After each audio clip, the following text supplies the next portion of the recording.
Бүгін біз Каспий Голд приложениесі арқылы ВОСМС, яғни взносы на социальные медицинские страхованияның пенясын төлеуді үйренетін боламыз. Ол үшін Каспий KZ приложениесінен платежи дегенді таңдаймыз. Одан кейін все дегенді басамыз. И осы жерден госуслуги, штрафы и налоги дегенді басамыз. Осы жерден платежи для ИП. И осы жерден бізге мына взносы на обязательные соцмедстрахование де.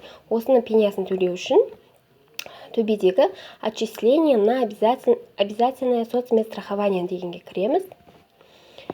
И осы жерден птичканы басамыз. Сол кезде міне ең соңында пеня за несвоевременное перечисление взносов на ОСМС деп тұр. Взносов деп тұр. Көрдіңіздер ма? Бізге именно взностың пенясы.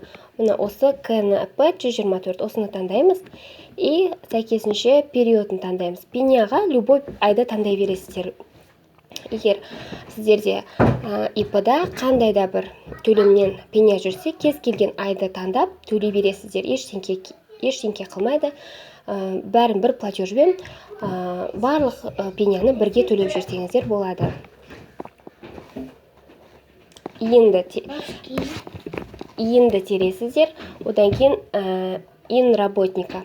ИП өзіне төледі ғой ОСМС-ті. Сол үшін бұл жерге екеуіне де өзіңіздің индеріңіз кетеді. Одан кейін мына жерге пеняны жазасыздар.